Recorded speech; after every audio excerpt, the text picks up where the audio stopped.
Elizabeth Morse with Cooking Outside the Box, and I am here today to show you a really simple meal with ingredients that you very likely have in your pantry. We're gonna make biscuits and gravy today, and my biscuit recipe is really simple. It's just 3 ingredients. It is milk, which I've got here, self-rising flour, and butter. The butter needs to be really cold, so I like to take a stick. We are going to use the whole stick and chuck it in the freezer right before I'm going to use it. And the self-rising flour is something that I happen to have on hand. If you have all-purpose, you can actually turn it into self-rising just really super easily.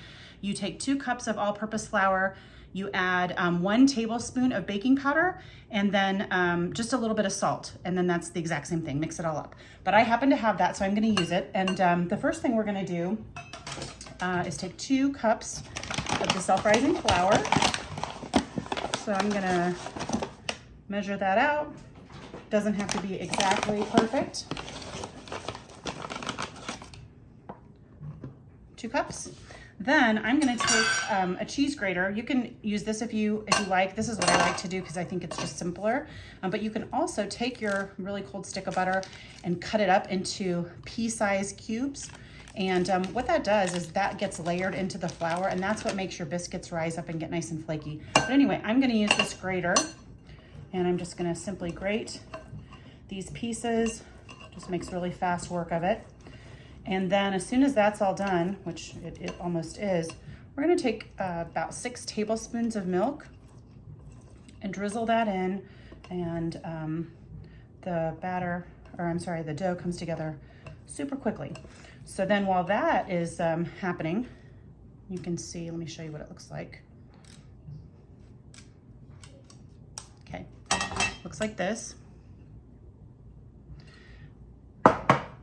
While the biscuits are baking, we're gonna put together the gravy, the sausage gravy, and that's gonna go really quickly as well. So I take 2 forks. If you've got a pastry cutter, you can do that. And basically all you're gonna do is mash that cold butter up into the flour, and it's gonna sort of start to look crumbly. And you don't wanna mix it all the way in because again, that butter is what causes the biscuits to lift up and make those nice pockets and be flaky and delicious. Kind of the same deal as pie crust. Okay, just about done. So you can see this takes really hardly any time. And okay, that's pretty good. I'll show you what it looks like now. Just kind of lumpy and crumbly. Now we're gonna take 6 tablespoons of milk. And what I like to do is the measuring cup I just used, I like to go ahead and put measure all my tablespoons into that, and that way I can just drizzle real easily and I don't have to constantly fight with 4, 5, 6, trying to measure out tablespoons of milk. Okay, that's it. So it's a little more than half a cup. And what we're gonna do is I'm gonna drizzle it slowly. I'm gonna kind of combine lightly with the fork. And then when it's pretty much all come together, we're gonna tip it out. And you really don't wanna overwork the dough, which is even more of a beautiful thing because it really saves on time. So we're gonna drizzle this. I'm just using my fork, kind of loosely combine it. This is such a great meal. And I decided on sausage gravy today, which I really love, but you can use any meat that puts off a little fat because you need the fat from the meat to mix with the flour and the gravy, and that's what thickens it. So I have been known to make a really great gravy out of bacon fat, really good. So use what you've got on hand, but I really think most of us love sausage and sausage gravy and biscuits. Okay, this is pretty good. I may just add another little splash. My recipe actually says 6 tablespoons or a little more if you need it. Okay, I've mixed this up. I actually ended up adding 2 more tablespoons, so about 8. But again, my recipe, sometimes I need 6, sometimes I feel like I need it to have a little bit more moisture. And I don't know why that is. Maybe the humidity in the air, I don't know. But before we turn this out and roll out our biscuits, I'm gonna show you what I am gonna bake in. You can bake in any pan that you like. I happen to have this cast iron skillet. You can see there's a little bit of butter there. And I'm just gonna spray the pan. You can butter it if you want. I'm gonna spray mine so the biscuits don't stick. And I have actually preheated my oven to 450 degrees. So I'm gonna take a little bit of flour, about this much, sprinkle it here on my countertop, and I'm going to reach in, kind of get this guy all mashed up together, and then turn it out onto my countertop to roll. There's still kind of a lot of flour here, and so what we're gonna do is we're gonna just gently knead it, make it all come together without over mixing it for about 20 seconds.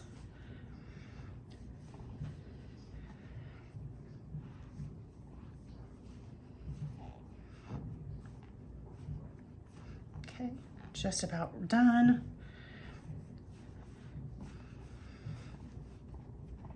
And I like to kind of form it into a disc because we are going to roll it out, and that makes it a little bit easier. And give me just a second. I'm going to readjust my camera angle for you and let y'all see what it looks like.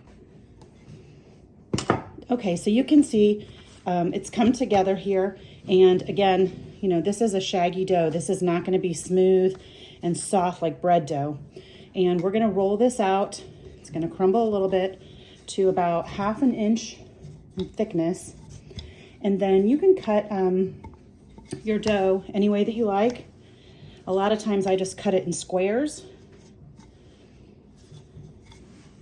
Since I'm doing it in this cast iron skillet, I may go ahead and use my round cookie cutter, make them look pretty.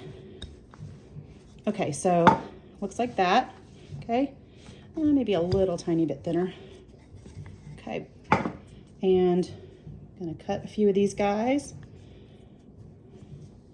set them in my skillet. I think I can get a couple more here, and then we'll take that leftover and maybe and roll that back out. You don't want to handle the dough too much. That's really kind of the thing about biscuits. I'll get a good one out of this guy. See, looking pretty good. And let's see, again, try not to mess with it too much, but we got to get it flat so we can cut out a few more. And I think this should make 2, 4, 6, 7 or 8 biscuits. Sometimes I do little tiny ones. You can do whatever you like. We like them a little bit thicker here.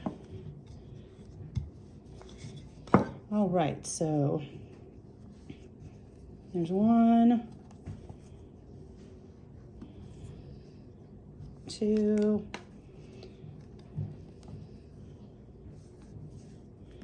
and we'll make 1 more.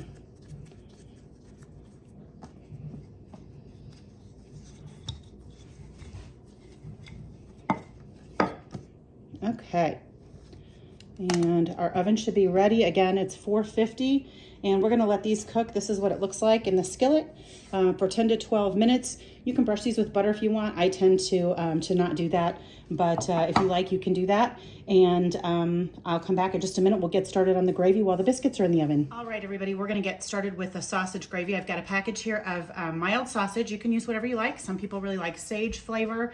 I just like the breakfast sausage. So I've got a skillet. I've got it on the stove here over medium-high heat. And what I'm gonna do first is get this started browning. And got all over my scissors there. I'm gonna empty this package out. This is 1 pound of sausage. It's going into the skillet. Okay, clean hands.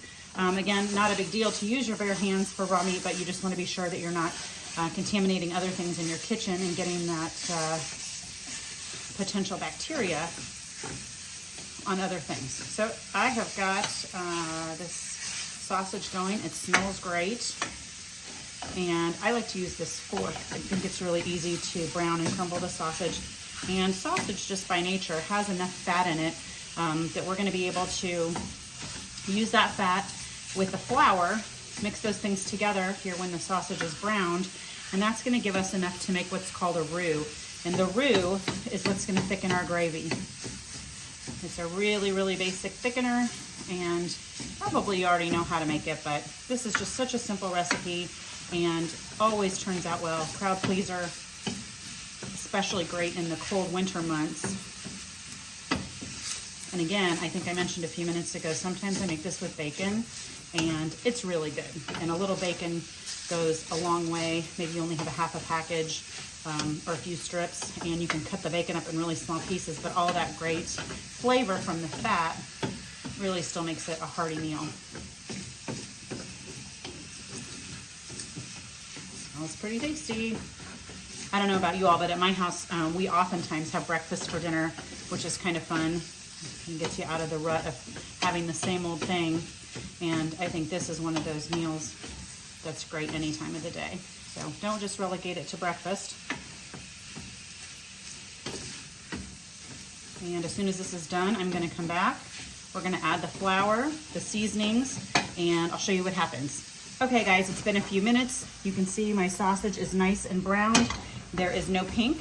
And we're gonna take a 1/4 cup of flour and we're gonna sprinkle that just over the sausage.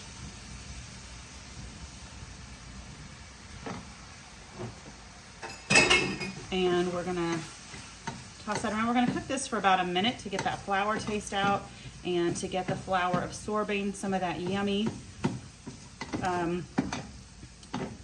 fat that's come off of the sausage. And again, that's what's gonna create the roux and act as our thickener. And you wanna scrape that real good off the bottom. Sorry, that's my friend Remy there at the front door barking. I think the postman is here. Keeping it real. Okay, we're gonna add 2 cups of milk, and I'm just gonna slowly start to drizzle this in, mixing it in, kind of scraping up anything that's stuck to the bottom of the pan, because that is gonna make tons of flavor for us. Okay, the first cup is in. Smells great. Before we add that second cup, again, I'm giving it a good scrape, I'm gonna add a few flakes of crushed red pepper. You can do as much or as little as you like. My family tends to like that. I'm gonna add some salt, a few grinds of salt or pinches. You can always taste it again at the end and let people also season their own. And a few grinds of black pepper. I'm gonna stir this around. Ooh, it smells great. And then we're gonna pour in our second cup. And it's already starting to thicken. Again, we're going to slowly incorporate that.